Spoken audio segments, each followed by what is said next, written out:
এই জন্যই তো কোরআন বলছে কুতিলাল ইনসানু মা আকফারা, ও মানুষ, সৃষ্টির ভিতরে তোর চেয়ে বড় অকৃতজ্ঞ কেউ নাই। আর সৃষ্টির ভিতরে তোর চেয়ে আমি বেশি কাউকে করি নাই, নাহলে কোরআন বলতো না মা গাররাকা বিরাব্বিকাল কারীম।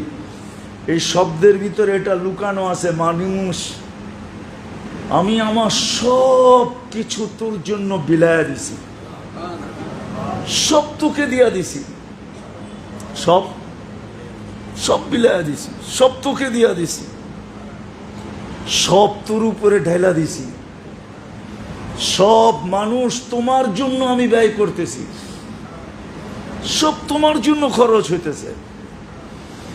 সমস্ত সৃষ্টিকে আমি তোমার পায়ে বিসর্জন দিয়া দিছি, বিসর্জন বিলীন করে দিছি। এমনকি কোন সৃষ্টিকে আমি বিনিময় পর্যন্ত দিই নাই।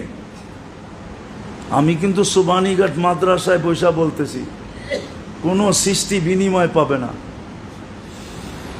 আল্লাহর গুণগান যদিও শ্বাসে শ্বাসে গাইতেছে, এক শ্বাস আল্লাহর গুণগান থেকে বিমুখ হয় না, তাও কোনো সৃষ্টি বিনিময় পাবে না।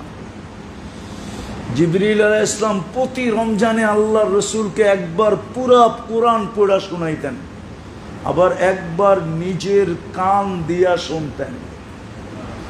বৎসরে বিদায়ের বৎসর রমজানে দুইবার শুনাইছেন, দুইবার শুনছেন। ওলামা বলুক সিলেটের একটা নেকি পাবে কিনা জিবরিল আলাইহিস সালাম? একটা নেকিও পাবে না। আল্লাহ কোন সৃষ্টির বিনিময় রাখেন নাই, অথচ আপনি সুবহানাল্লাহ বলতে দেরি সৌরজগৎ নেকি দিয়া ভরতে দেরি হয় না, যদিও আপনি দেখেন না। মাইনা নেন, হাদিসের কথা সত্য, বুখারী সত্য লেখছে, মুসলিম সত্য লেখছে, রহমতুল্লাহি আলাইহিম ওনারা সত্য লেখছে। সুবহানাল্লাহ বললে অর্ধেক ভরা যায়, আলহামদুলিল্লাহ বললে আরো অর্ধেক ভরা যায়, দুইটা একসাথে বললে পুরা সৌরজগৎ নেকি দিয়া ভরা যায়। লা ইলাহা ইল্লাল্লাহ বললে মিজানের পাল্লা ভরা যায়। আপনার উচ্চারণের এত দাম, আর ওদের কোনো দামই নেই। বিদায় বলেন আপনি কতটুকু আল্লাহ বলেন?